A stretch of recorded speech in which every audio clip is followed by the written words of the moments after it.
A unos 250 kilómetros o 150 millas al este de París y sur de Luxemburgo se encuentra el pequeño pueblo de Metz.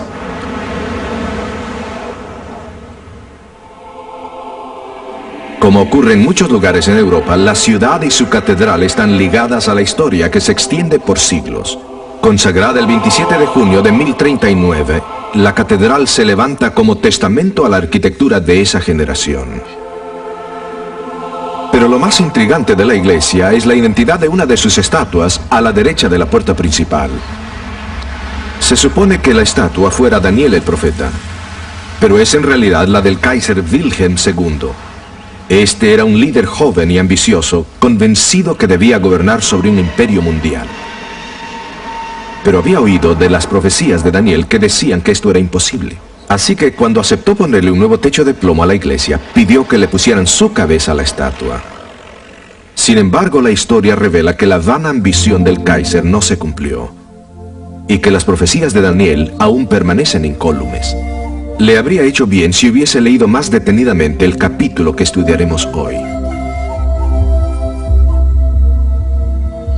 Hoy estudiaremos un capítulo que nos ayudará a abrir todos los otros capítulos proféticos que se encuentran en el libro de Daniel. Es una lección muy importante. Es importante porque Daniel capítulo 2 establece un bosquejo profético. Cubre la historia del mundo en una pincelada desde la era de Daniel a través de la historia hasta el fin del tiempo. Cada una de las siguientes profecías en el libro de Daniel cubren el mismo periodo, pero con mucho mayor profundidad y detalle.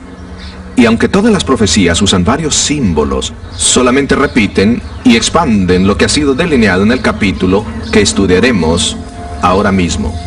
Así que escuchemos a Alejandro Bullón en su presentación Conflicto a través de los siglos.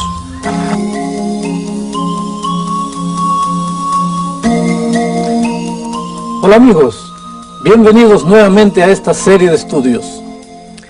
Hoy estudiaremos una de las profecías más asombrosas que jamás haya sido registrada en alguna parte. La veremos dentro de unos instantes. Pero primero, repasemos algunos de los detalles mencionados en el programa anterior. Ustedes recordarán que Daniel y sus amigos habían sido llevados a Jerusalén, de Jerusalén para Babilonia. Según la costumbre, el rey escogió lo mejor de lo mejor entre los jóvenes cautivos para poder reeducarlos en las costumbres de Babilonia. Esta reeducación duraría 3 años. A Daniel y sus amigos le ofrecieron la comida y bebida del rey, pero los jóvenes sugirieron que se les permitiese tener una dieta sencilla de acuerdo a las instrucciones que Dios había dado.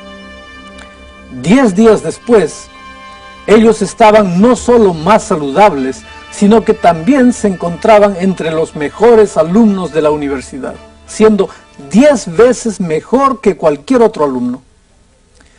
Como consecuencia de esto, Daniel fue promovido para ser uno de los consejeros del rey, o sea, uno de los sabios de Babilonia.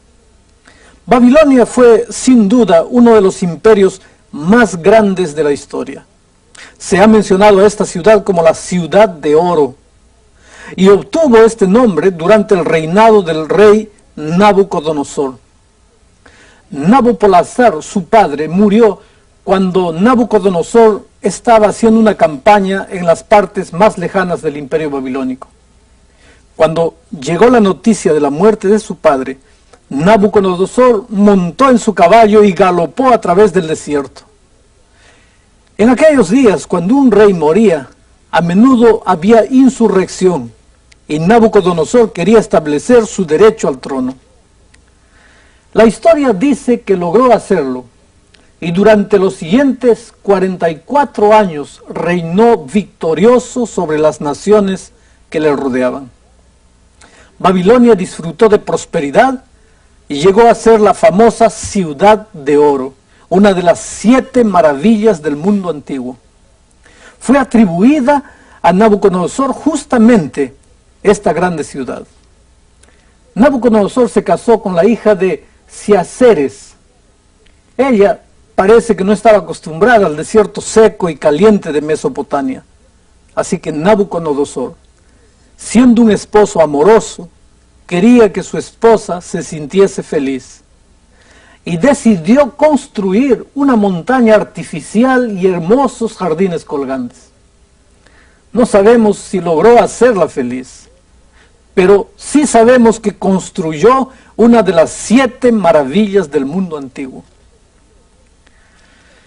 Pero el rey Nabucodonosor iba a desempeñar un papel importante en el desarrollo de una profecía que tendría relación con la historia del mundo, y tal vez él ni lo sabía. Ahora yo pregunto, ¿cómo es que el Dios del cielo escoge a un rey pagano en el proceso de revelar el futuro a los hombres? Yo no sé. Pero Nabucodonosor, el hombre más poderoso de la tierra, llegaría a ser el hombre más frustrado de la tierra. La historia que se relata en detalle en el 2º capítulo de Daniel es realmente fascinante. Volvamos en este momento en el tiempo hasta la antigua Babilonia y miremos los eventos que precedieron a esta sorprendente profecía. Hemos preparado un video para esto. Miremos el video.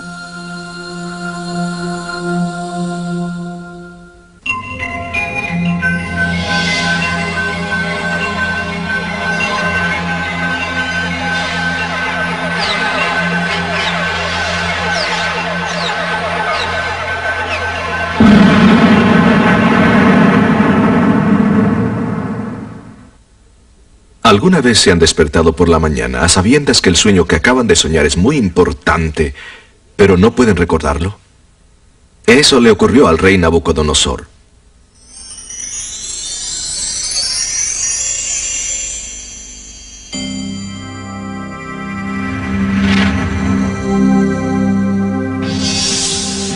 El rey se despertó asustado.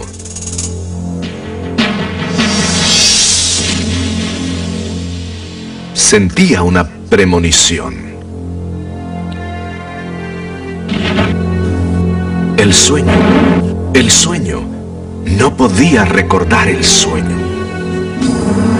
Él sabía que era muy importante, pero por más que trataba, no podía recordarlo.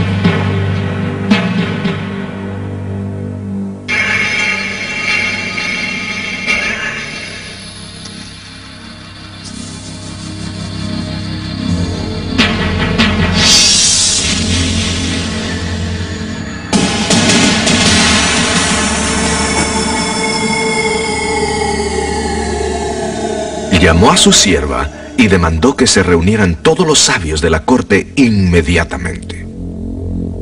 Entre los sabios había magos, encantadores, hechiceros y astrólogos. Esta es mi firme decisión. Si no me decís cuál fue mi sueño y me lo interpretáis, os haré despedazar y vuestras casas quedarán en escombros.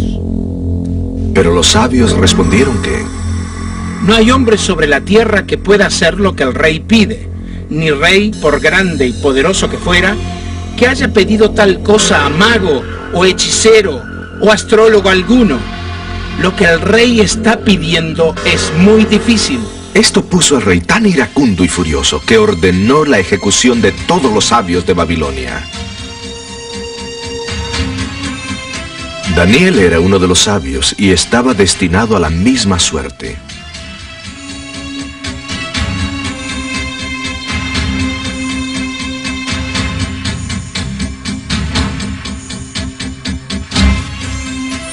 Cuando el verdugo vino por él, Daniel pidió una audiencia con el rey.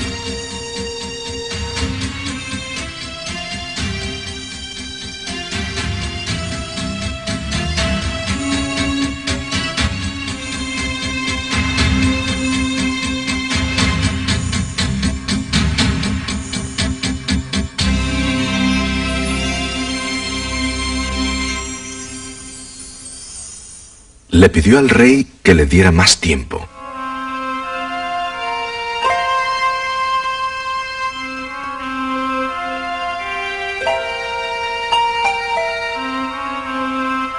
Como lo había hecho antes, Daniel y sus amigos se acercaron a Dios para presentarle su dilema. Esa noche, Mientras Daniel dormía, Dios le reveló el sueño y su interpretación. Cuando Daniel despertó, su primer impulso fue alabar a Dios. Bendito sea el nombre de Dios por los siglos de los siglos. A ti, oh Dios de mis padres, te doy gracias y te alabo, porque me has dado sabiduría y fuerza, y ahora me has concedido lo que te pedimos, pues nos has revelado el sueño del rey.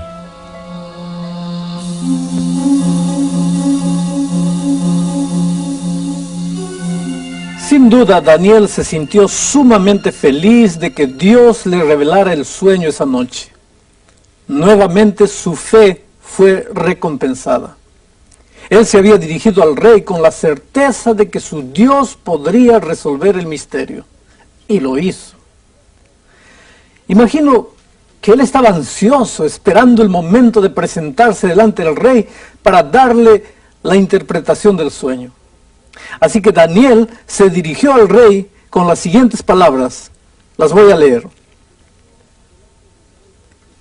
Daniel respondió delante del rey diciendo: el misterio que el rey demanda, ni sabios, ni astrólogos, ni magos, ni adivinos lo pueden revelar al rey. Estaba claro que los sabios de Babilonia, incluyendo los astrólogos, no pudieron cumplir con el mandato del rey de interpretar su sueño. Estos sabios de Babilonia eran un grupo selecto de hombres. Eran los más inteligentes del mundo de aquellos tiempos. Todos ellos eran importantes para el rey. Sir Leonard Woolley, el arqueólogo que estuvo excavando en Babilonia durante los años 1922 al 34, reveló que la civilización sumeria fue una de las más brillantes de las civilizaciones. Los sabios de Babilonia tenían un conocimiento extraordinario de las matemáticas, la astronomía, la trigonometría y otras ciencias. Así que estos sabios de Babilonia realmente eran extraordinarios. Pero por el contexto de la historia podemos ver que a pesar de toda su sabiduría y preparación, no pudieron adivinar el sueño del rey. A pesar de eso, miren, hoy todavía hay miles y miles de personas que confían en la astrología y ni se atreven a comenzar su día sin consultar su horóscopo. Estas personas están buscando lo que dicen los astros para poder comenzar sus actividades. Me gustaría recordarles que los astrólogos de hoy no son más sabios que los astrólogos de aquellos tiempos. Ellos no tienen mayor vislumbre del futuro ahora que la que tuvieron aquellos cuando Nabucodonosor tuvo su sueño.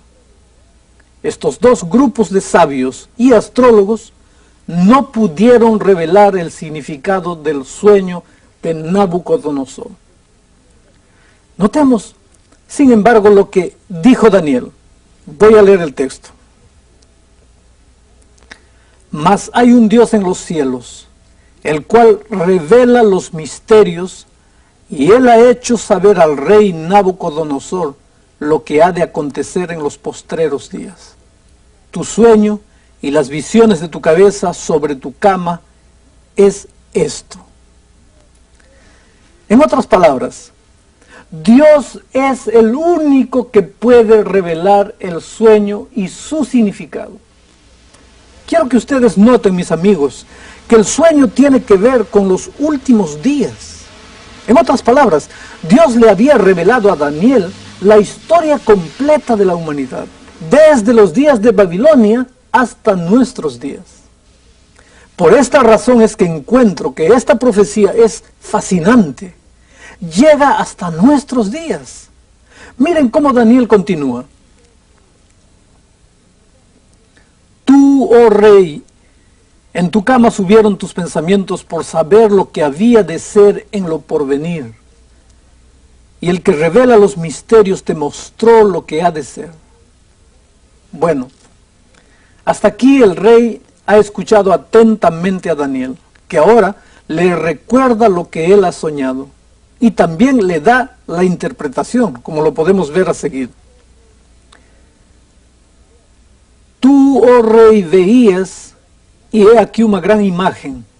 Esta imagen, que era muy grande y cuya gloria era sublime, estaba en pie delante de ti, y su aspecto era terrible.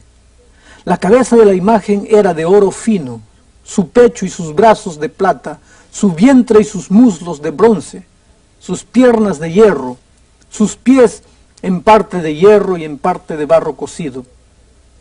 Estabas mirando hasta que una piedra fue cortada, no con mano, e hirió a la imagen en sus pies de hierro y de barro cocido, y los desmenuzó.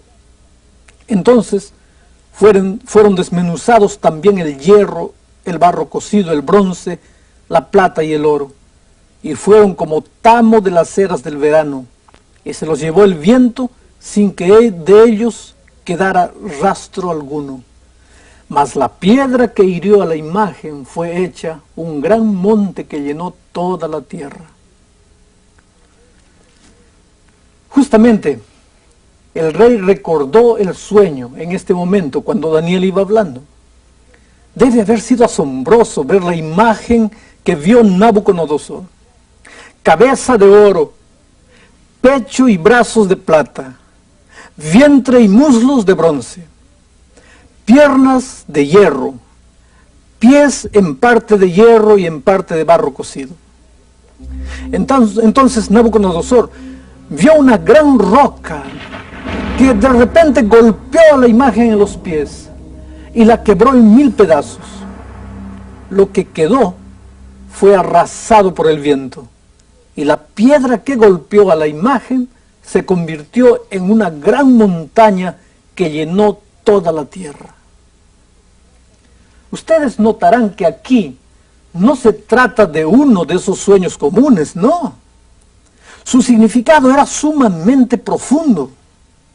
Lo hermoso de la Biblia es que ella se explica a sí misma. Muchos dicen que uno tiene que hacer su propia interpretación de la Biblia. Naturalmente, muchas personas lo hacen, y por esa razón es que tenemos tantas ideas e interpretaciones distintas acerca de la Biblia. Pero esta es la forma equivocada de estudiar este libro sagrado, y particularmente las profecías. La misma Biblia dice que no es así como se debe estudiar. La Biblia enseña un principio muy sencillo para estudiar este libro, y es el siguiente: deje que la Biblia sea su propio intérprete. No tenemos que adivinar o darle interpretación propia a las profecías. Noten cómo es que la Biblia se interpreta a sí misma. Voy a leer. Este es el sueño. La declaración de él diremos también en presencia del rey. Tú, oh rey, eres rey de reyes, porque el Dios del cielo te ha dado reino, poder, fuerza, majestad, y donde quiera que habitan los hijos de los hombres, bestias del campo y aves del cielo, Él los ha entregado en tu mano, y te ha dado dominio sobre todo. Tú eres aquella cabeza de oro. Tú eres aquella cabeza de oro. Ustedes pueden imaginar cómo debe haberle agradado esta idea a Nabucodonosor. Que le dijeran que él estaba representado por la cabeza de oro. Era realmente fabuloso. Nabucodonosor era considerado la cabeza del Estado. Por esa razón, él representaba a Babilonia. El oro en aquellos tiempos se usaba para adornar los edificios, especialmente los templos dedicados al dios Merodach, conocido como el dios del oro. El precioso metal se usaba extensamente para glorificar tanto a los dioses como al rey. Nabucodonosor realzó esta práctica al ordenar la construcción de una imagen suya de oro, como un acto de adoración y como prueba de lealtad. Veremos esto en nuestro próximo programa. Los historiadores mencionan a Babilonia como la ciudad dorada. De manera que el símbolo que se usa aquí para Babilonia es reconocido por Nabucodonosor. Babilonia fue uno de los mayores imperios de la antigüedad y gobernó el mundo entonces conocido desde el año 606 hasta el año 539 a.C. Hace un tiempo atrás, los arqueólogos desenterraron unas tablillas de oro en las ruinas del palacio de Nabucodonosor. Ahí en esas tablillas aparece una declaración hecha por el propio rey y dice lo siguiente: Babilonia, la ciudad que es el deleite de mis ojos y que yo he glorificado, que permanezca para siempre. Notemos las palabras del profeta. Voy a leer. Y después de ti se levantará otro reino menor que tú, y otro tercer reino de metal, el cual se enseñoreará de toda la tierra. ¡Qué chasco! El reino de Babilonia no duraría para siempre, aunque Nabucodonosor pensase así. En efecto, después de un largo reinado, Nabucodonosor murió. Después de él, le sucedieron reyes débiles, hasta que finalmente Babilonia cayó en el año 539 a.C., mientras Daniel aún vivía en Babilonia. Así como la plata es inferior al oro, el reino siguiente sería inferior. Los medos y los persas vinieron después de Babilonia. En un cilindro de barro descubierto por los arqueólogos, Ciro describe la captura de la ciudad de Babilonia. Habla de sí mismo con las siguientes palabras. Vean: yo soy Ciro, rey del mundo, el gran rey, el poderoso rey, rey de los babilonios, rey de Sumer y Akkad, rey de las 4 puntas del mundo. Un punto muy interesante en esta historia toda es la conquista de Babilonia realizada por Ciro. El profeta Isaías nombró a Ciro como el que conquistaría Babilonia. Y ese anuncio de Isaías ocurrió 150 años antes de que Ciro naciese. Es realmente fabuloso. Sería como anunciar hoy día el nombre del presidente de los Estados Unidos del siglo XXII. Pero la profecía se cumplió. Ciro se levantó contra las inexpugnables paredes de Babilonia. Los babilonios no estaban preocupados por el ejército persa que acampaba fuera de la ciudad, ¿no? Porque ellos sabían que las paredes eran sumamente seguras.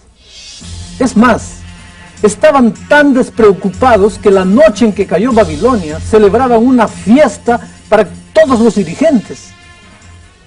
Lo que hizo Ciro fue desviar las aguas del río Éufrates hasta formar un lago artificial, de manera que bajara el nivel del agua. Entonces, un ejército, una tercera parte más o menos de su ejército, marchó por el lecho del río debajo de las murallas. El río Éufrates corría por el medio de la ciudad. Pero aún así, los podían haber atrapado como ratones en una trampa, de no haber sido porque esa misma noche los babilonios dejaron las puertas abiertas de la ciudad. Los babilonios ya habían considerado la posibilidad de que alguien hiciera justamente lo que Ciro hizo, desviar la corriente del río. Así que fabricaron unas puertas especiales para que nadie pudiese entrar en la ciudad. Pero aquella noche, todo el mundo estaba embriagado. Dejaron las puertas abiertas y ese fue el caos. Así que, de esta manera, fue que llegó a su término el gran imperio babilónico. Los medos y los persas igualaron y hasta superaron a Babilonia en la extensión del imperio, pero su gloria fue inferior Así como la plata es inferior al oro, los medos y los persas reinaron desde el año 538 hasta el año 331 a.C., pero no superaron la gloria de Babilonia. Ahora vean cómo Daniel continúa relatando la profecía. Y después de ti se levantará otro reino menor que tú, y otro tercer reino de metal, el cual se enseñoreará de toda la tierra. El tercer reino de bronce era el gran poder de Grecia, dirigido por Alejandro el Grande. Alejandro venció a los persas en la batalla de Arbela en el año 331 a.C. Miren, oro, plata, bronce. Nótese que cada metal es inferior al anterior. Alejandro el Grande tal vez fue el general más grande de la historia realmente, admirado, envidiado y estudiado hasta por Aníbal, César, Napoleón y Montgomery. Y virtualmente cada cadete de la escuela militar estudia la vida de este grande conquistador. Su visión amplia, su mente inquisitiva y dispuesta a conquistar, todo esto lo puso muy por encima de otros conquistadores. Pero él era grande solamente en su dimensión militar, porque en realidad era pequeño de estatura. Probablemente medía por vuelta de 1,5 metros. Se dice que era buen mozo, con una nariz prominente, una mandíbula bien formada, y el más joven de todos los conquistadores. Era dueño del Asia a los 22 años, y dueño de la poderosa Persia a los 25 años. En el año 336 a.C., el rey Felipe de Macedonia, el padre de Alejandro, fue asesinado, y casi todos los pueblos que había conquistado se rebelaron. Pensaron que no tenían nada que temer del jovencito que ahora era su rey. Pero Alejandro se subió hacia el norte, hacia el este, hacia el oeste y luego hacia el sur de Grecia, conquistando todo lo que encontraba a su paso. Entonces se preparó para cruzar rumbo al Asia, para castigar a los persas por haber invadido Grecia unos 150 años antes. Persia era el imperio más rico, el más poderoso de todos los estados del mundo occidental en aquel tiempo. Alejandro tenía un poco más de 30.000 hombres de infantería y 5.000 de caballería. Se dice que cuando la noticia de esta pequeña fuerza llegó al rey de Persia, que en la época era Darío III, el rey Darío simplemente se echó a reír. Pero cuando el ejército persa, de posiblemente 1.000.000 de soldados, se enfiló para la batalla final en lo que ahora es el Irak moderno, las fuerzas de Alejandro parecían una pequeña islita que estaba a punto de ser tragada por una grande ola humana. Pero Alejandro cambió el resultado con una maniobra clásica que había aprendido de su padre. ¿En qué consistía esto? Mientras sus hombres del centro incitaban al ataque sobre ellos, él personalmente guió un grupo valeroso y bien disciplinado de soldados a caballo para que atacaran por el flanco derecho. Y entonces tomó las filas enemigas que estaban desapercibidas. En cierto momento, llegó tan cerca del otro monarca que podría haberlo matado, podría haber herido a Darío III con su lanza. Pero el rey persa dio la vuelta y se escapó, para más tarde ser asesinado por equivocación a manos de sus propios hombres. A partir de ahí, el ejército se desplomó en medio de la confusión.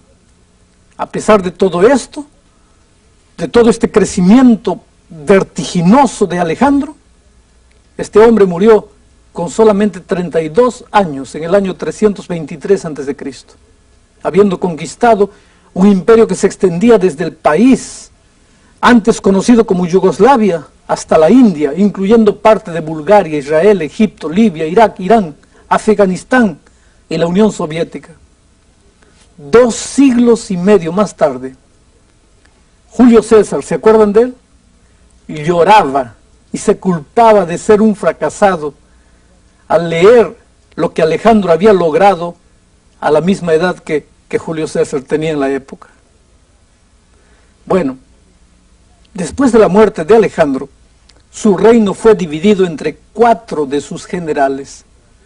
Se debilitó cada vez más, hasta que finalmente dio paso al control del 4º imperio de la profecía.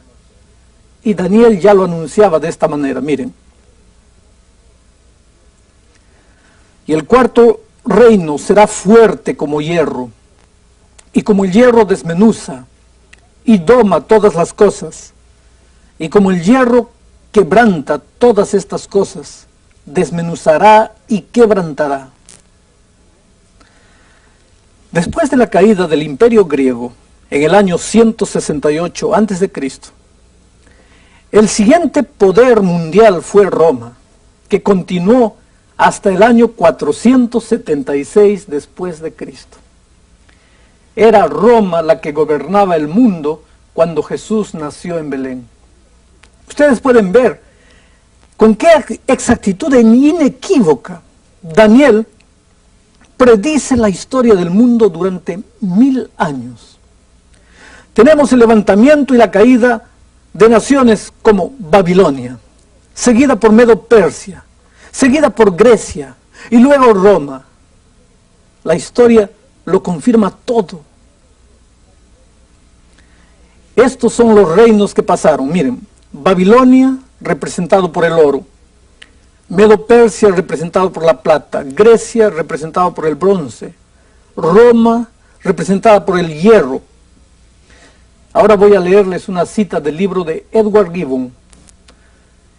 Su libro es La historia de la caída y derrumbamiento del Imperio Romano. Él dice lo siguiente al escribir acerca del mismo periodo de la historia. Él usa la misma fraseología. Edward Gibbon, claro está, escribió en el siglo pasado, y su historia es considerada como un clásico entre los libros. Miren lo que él dice.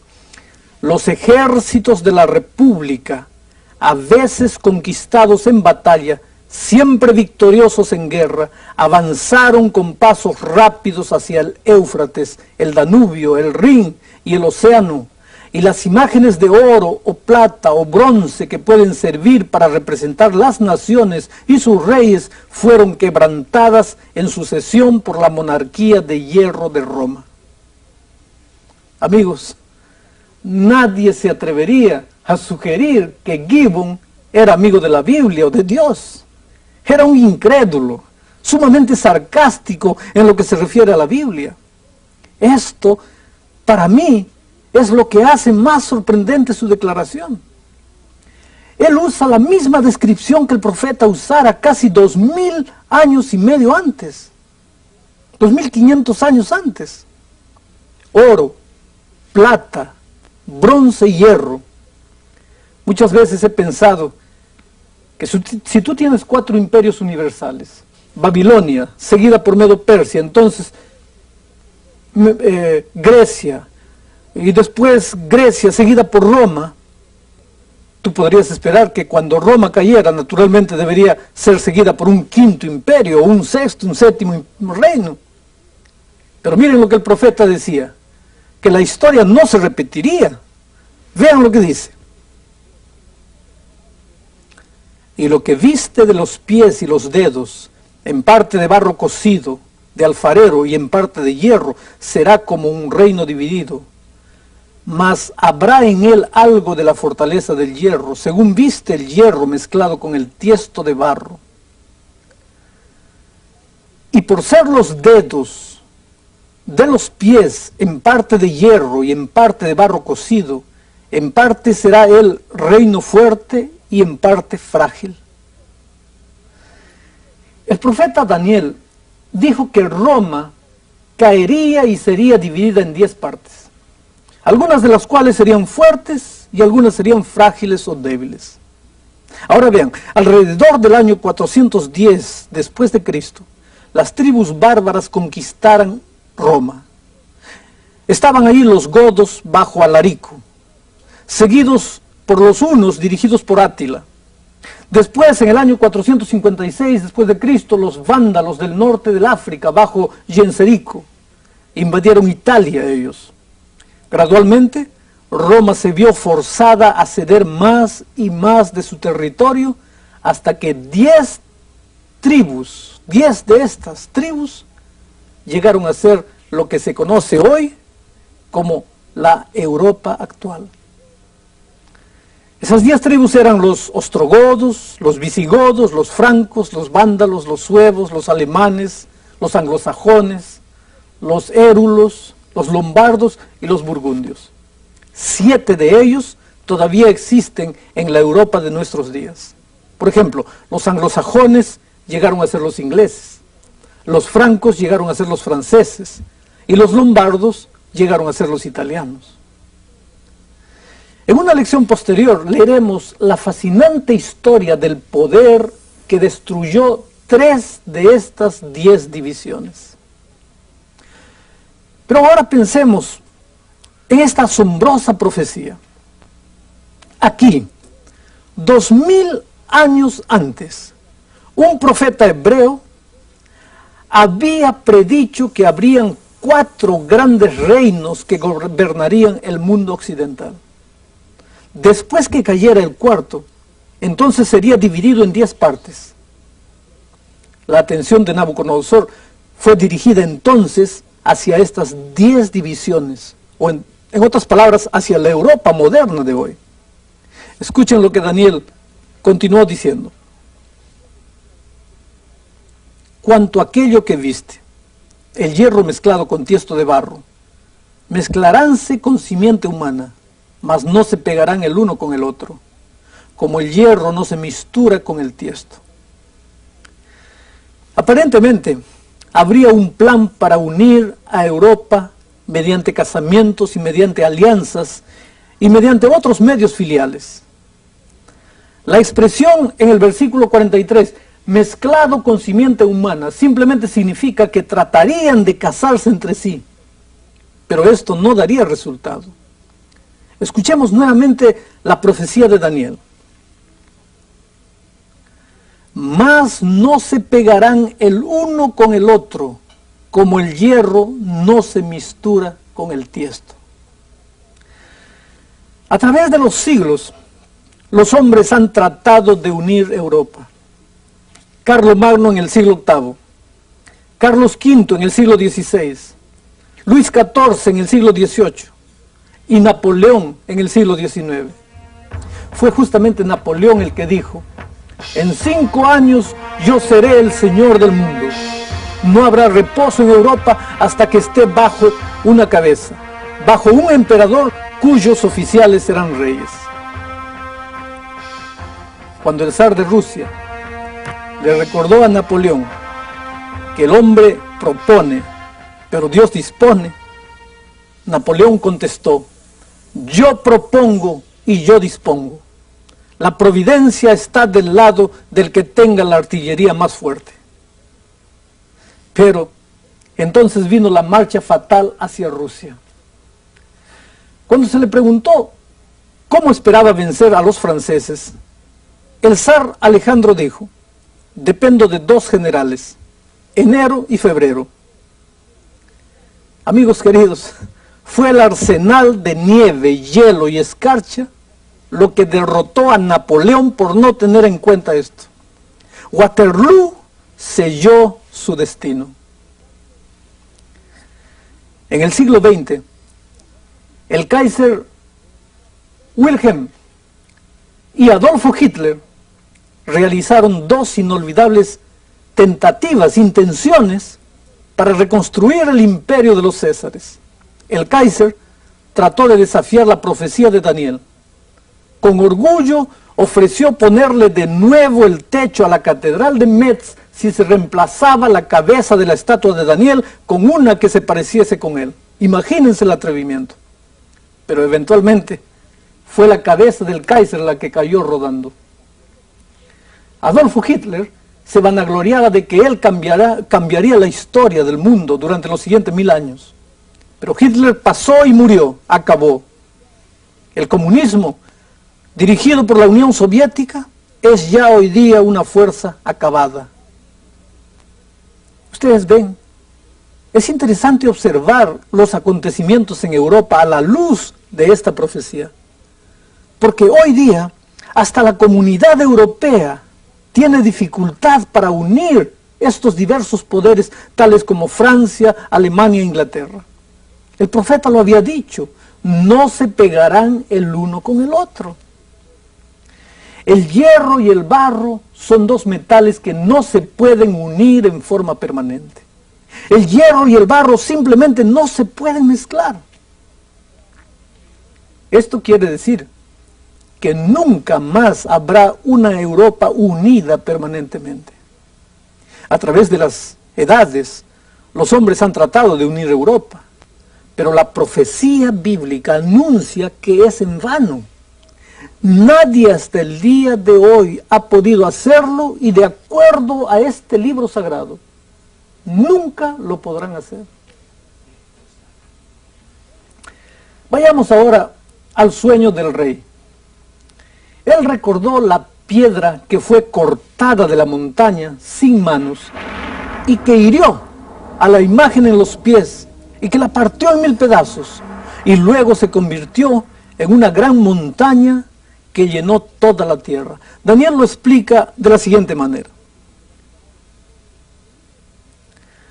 Y en los días de estos reyes levantará el Dios del cielo un reino que nunca jamás se corromperá. Y no será dejado a otro pueblo este reino, el cual desmenuzará y consumirá todos estos reinos, y él permanecerá para siempre. En otras palabras, el próximo reino universal, amigos queridos, será el reino de Dios. Este reino no será simplemente un reino que se posesiona de los reinos del mundo, no. Este es el hermoso reino del que habla el Nuevo Testamento, cuando Dios creará nuevos cielos y nueva tierra.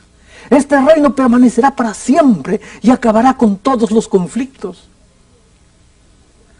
Durante la Segunda Guerra Mundial, la infantería de los aliados estuvo disparando toda la noche a una fortaleza en Eje. En el gris amanecer del nuevo día, los infantes corrieron con sus bayonetas para ocupar el puesto. Lo lograron sin ninguna resistencia, porque en la oscuridad de la noche el enemigo había evacuado el lugar dejando sus muertos para atrás. El capitán de la brigada comenzó a hacer un inventario de la situación. Andó por un lado y por otro. De repente, al doblar una esquina, vio un oficial italiano herido con un uniforme de gala. Sus insignias y condecoraciones indicaban su rango. El capitán recogió las medallas y condecoraciones en busca de una clave que le indicara quién era el hombre. De repente, notó que en la mano del soldado moribundo había algo firmemente sujetado. Era un diario que sus dedos apretaban con fuerza. Un solo vistazo fue necesario para percatarse de la historia interesante. De un lado estaba el rostro sonriente de una mujer de unos 40 años más o menos. Del otro lado, una niñita preciosa de pelo largo y sedoso. El capitán del ejército aliado, que era cristiano, tragó la saliva en silencio, mientras otros soldados se acercaron comprendiendo la situación. Al cerrar con reverencia los ojos del soldado muerto, el capitán, endurecido por las batallas, a pesar de estar acostumbrado a eso, elevó una oración al cielo entre lágrimas, diciendo: Dios misericordioso, por favor ven pronto. Envía a Jesús para que ponga fin a esta terrible obra del diablo. Amigos, Jesucristo es la única respuesta a los problemas de las naciones y a nuestros problemas personales. Me gusta la certeza de esta profecía. Cuando todo parece desplomarse a nuestro derredor, miren lo que dice la Biblia. De manera que, viste que del monte fue cortada una piedra, no con mano, la cual desmenuzó al hierro, al metal, al tiesto, a la plata y al oro. El gran Dios ha mostrado al rey lo que ha de acontecer en lo porvenir. Y el sueño es verdadero y fiel su declaración. La Biblia declara que cuando Jesucristo vuelva a la tierra por segunda vez, Él derribará los reinos de la tierra y establecerá un reino que no tendrá fin. Para mí, estas son buenas nuevas. Cristo pronto volverá y Dios está en el control de la historia humana. Sabemos que debe ser pronto, porque la piedra golpea los pies de hierro y barro en el tiempo de la división de Europa, cuando esas naciones están buscando unirse. En otras palabras, los días en que vivimos hoy. Toda la historia se mueve vertiginosamente hacia su clímax, cuando el Hijo del Hombre vendrá en majestad para traer paz y justicia al mundo.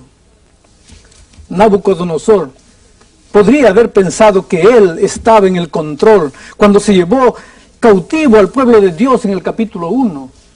Pero en el capítulo 2 de Daniel, Dios le muestra claramente quién es Dios. Quién es el que realmente gobierna todo. Y finalmente, quién es el que triunfará en el conflicto. Si tú hubieses vivido en los tiempos de Babilonia, Medo-Persia, Grecia, Roma, tal vez pensarías que Dios no estaba en el control. Que tal vez Él daba la impresión de que había perdido el control de las cosas. A veces pensamos que las naciones de esta tierra tienen el control de nuestra vida y nuestro destino. Pero esto no es más cierto hoy de que lo fue en lo pasado. Amigo querido, Jesús viene pronto y nos demostrará todo lo contrario. Finalmente, dice la historia bíblica, que hasta el rey Nabucodonosor reconoció que el Dios de Daniel era ciertamente un Dios de dioses y rey de reyes. Y él era el que estaba en el control de todos los dioses terrenales de Babilonia. En este episodio hemos estudiado una lección muy importante. La profecía que hemos estudiado es el fundamento sobre el cual se levantarán las otras profecías de Daniel. Hay muchos elementos y es muy importante tenerlos todos bien claros en nuestra mente. Así que démosle una mirada final a la forma en que Dios dio el misterioso sueño al rey Nabucodonosor, cómo Daniel lo interpretó y cómo se explica o se aplica todo esto para el mundo en que vivimos. Vamos a mirar el video. Ahora Daniel gobernaba sobre toda la provincia de Babilonia.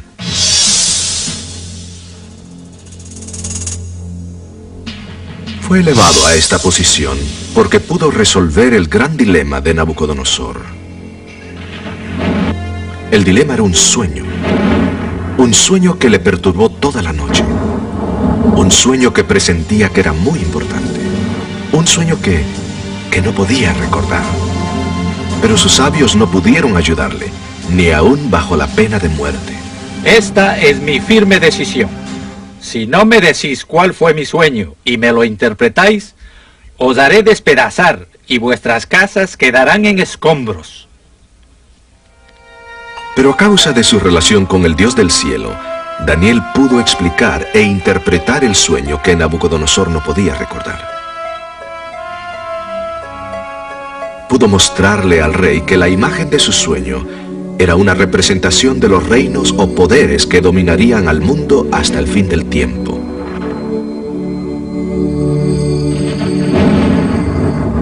Le explicó a Nabucodonosor que los variados metales de la imagen identificaban diferentes naciones y que la cabeza de oro representaba el reino de Babilonia.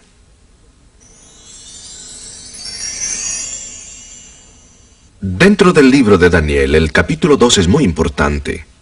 Esta es la profecía que pone los cimientos sobre los cuales se levantan las otras profecías.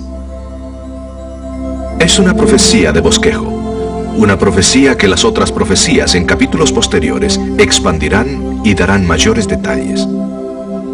Pero para el mundo de hoy probablemente hay un mensaje más importante en este capítulo. Dios no solo conoce el futuro, Él revela el futuro.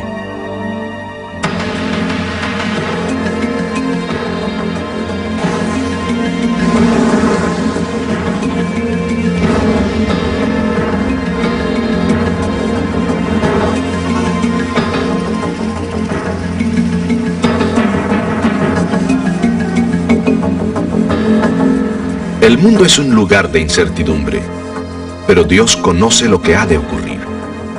Y más importante aún, Dios está en control de la historia. Él es quien envía la roca que desmenuza en pedazos a todos los otros reinos. Él es quien hará salir el orden en medio de este caos, estableciendo el reino final de la profecía. Ese reino será un reino de paz, un reino que no acabará, un reino que durará para siempre.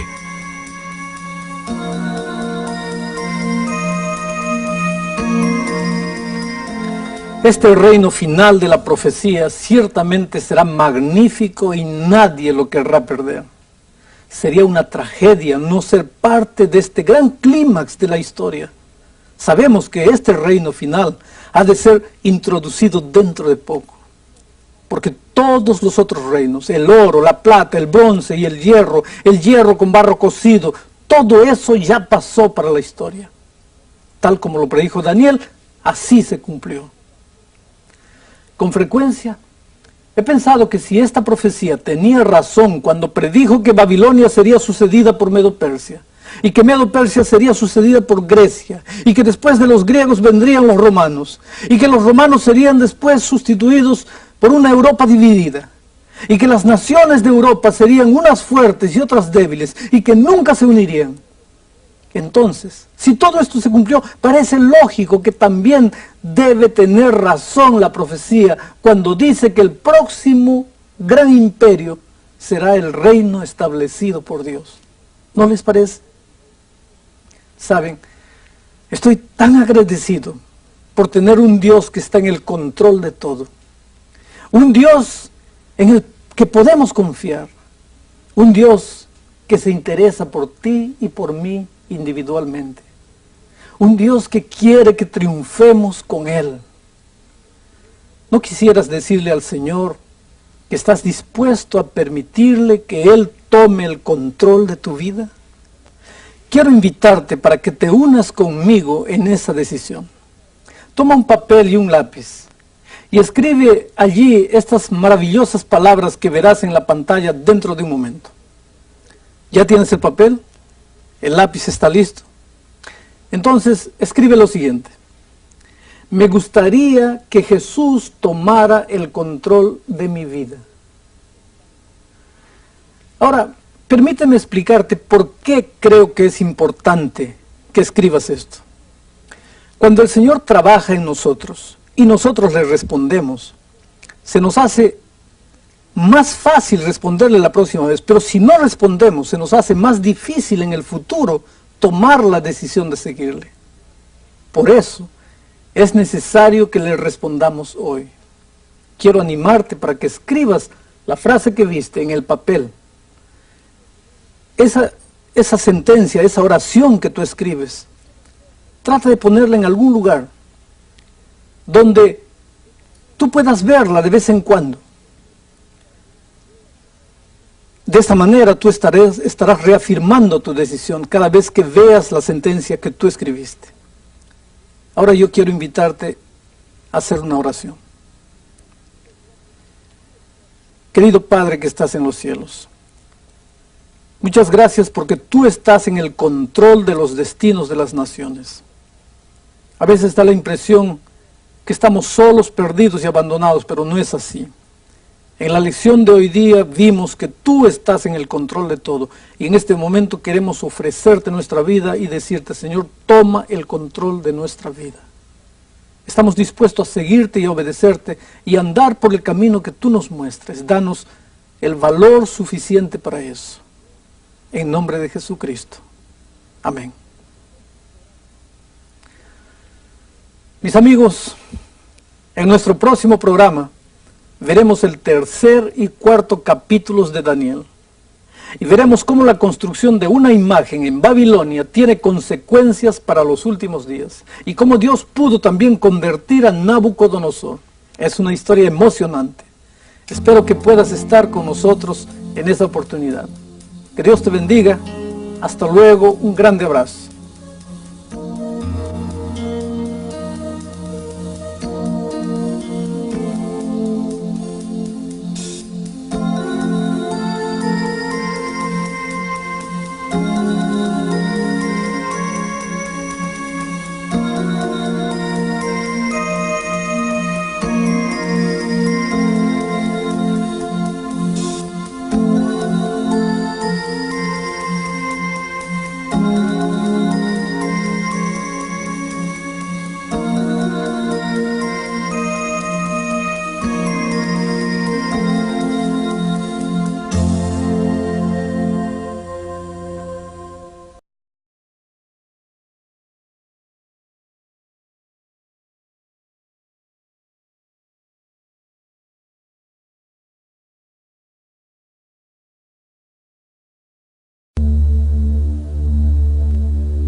A unos 250 kilómetros o 150 millas al... Educarlos en las costumbres de Babilonia. Esta reeducación duraría 3 años. A Daniel y sus amigos le ofrecieron la comida y bebida del rey, pero los jóvenes sugirieron que se les permitiese tener una dieta sencilla de acuerdo a las instrucciones que Dios había dado. 10 días después, ellos estaban no solo más saludables, sino que también se encontraban entre los mejores alumnos de la universidad, siendo 10 veces mejor que cualquier otro alumno. Como consecuencia de esto, Daniel fue promovido para ser uno de los consejeros del rey, o sea, uno de los sabios de Babilonia. Babilonia fue, sin duda, uno de los imperios más grandes de la historia. Se ha mencionado a esta ciudad como la ciudad de oro, y obtuvo este nombre durante el reinado del rey Nabucodonosor. Nabopolassar, su padre, murió cuando Nabucodonosor estaba haciendo una campaña en las partes más lejanas del imperio babilónico. Cuando llegó la noticia de la muerte de su padre, Nabucodonosor montó en su caballo y galopó a través del desierto. Es una lección muy importante. Es importante porque Daniel capítulo 2 establece un bosquejo profético. Cubre la historia del mundo en una pincelada desde la era de Daniel a través de la historia hasta el fin del tiempo. Cada una de las siguientes profecías en el libro de Daniel cubren el mismo periodo, pero con mucho mayor profundidad y detalle. Y aunque todas las profecías usan varios símbolos, solamente repiten y expanden lo que ha sido delineado en el capítulo que estudiaremos ahora mismo. Así que escuchemos a Alejandro Bullón en su presentación Conflicto a través de los siglos.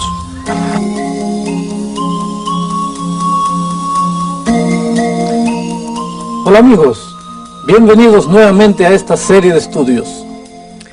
Hoy estudiaremos una de las profecías más asombrosas que jamás haya sido registrada en alguna parte.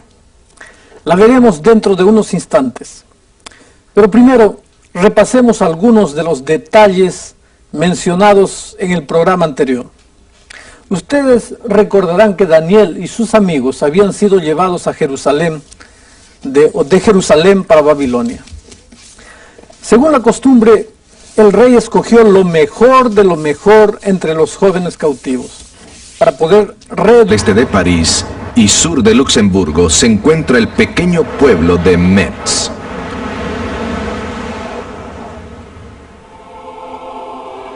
Como ocurre en muchos lugares en Europa, la ciudad y su catedral están ligadas a la historia que se extiende por siglos. Consagrada el 27 de junio de 1039, la catedral se levanta como testamento a la arquitectura de esa generación. Pero lo más intrigante de la iglesia es la identidad de una de sus estatuas a la derecha de la puerta principal. Se supone que la estatua fuera Daniel el profeta, pero es en realidad la del Kaiser Wilhelm II. Este era un líder joven y ambicioso, convencido que debía gobernar sobre un imperio mundial. Pero había oído de las profecías de Daniel que decían que esto era imposible. Así que cuando aceptó ponerle un nuevo techo de plomo a la iglesia, pidió que le pusieran su cabeza a la estatua. Sin embargo, la historia revela que la vana ambición del Kaiser no se cumplió y que las profecías de Daniel aún permanecen incólumes. Le habría hecho bien si hubiese leído más detenidamente el capítulo que estudiaremos hoy. Hoy estudiaremos un capítulo que nos ayudará a abrir todos los otros capítulos proféticos que se encuentran en el libro de Daniel. En aquellos días, cuando un rey moría, a menudo había insurrección y Nabucodonosor quería establecer su derecho al trono. La historia dice que logró hacerlo y durante los siguientes 44 años reinó victorioso sobre las naciones que le rodeaban. Babilonia disfrutó de prosperidad y llegó a ser la famosa Ciudad de Oro, una de las 7 maravillas del mundo antiguo. Fue atribuida a Nabucodonosor justamente esta grande ciudad. Nabucodonosor se casó con la hija de Ciaceres. Ella parece que no estaba acostumbrada al desierto seco y caliente de Mesopotamia. Así que Nabucodonosor, siendo un esposo amoroso, quería que su esposa se sintiese feliz y decidió construir una montaña artificial y hermosos jardines colgantes. No sabemos si logró hacerla feliz, pero sí sabemos que construyó una de las 7 maravillas del mundo antiguo.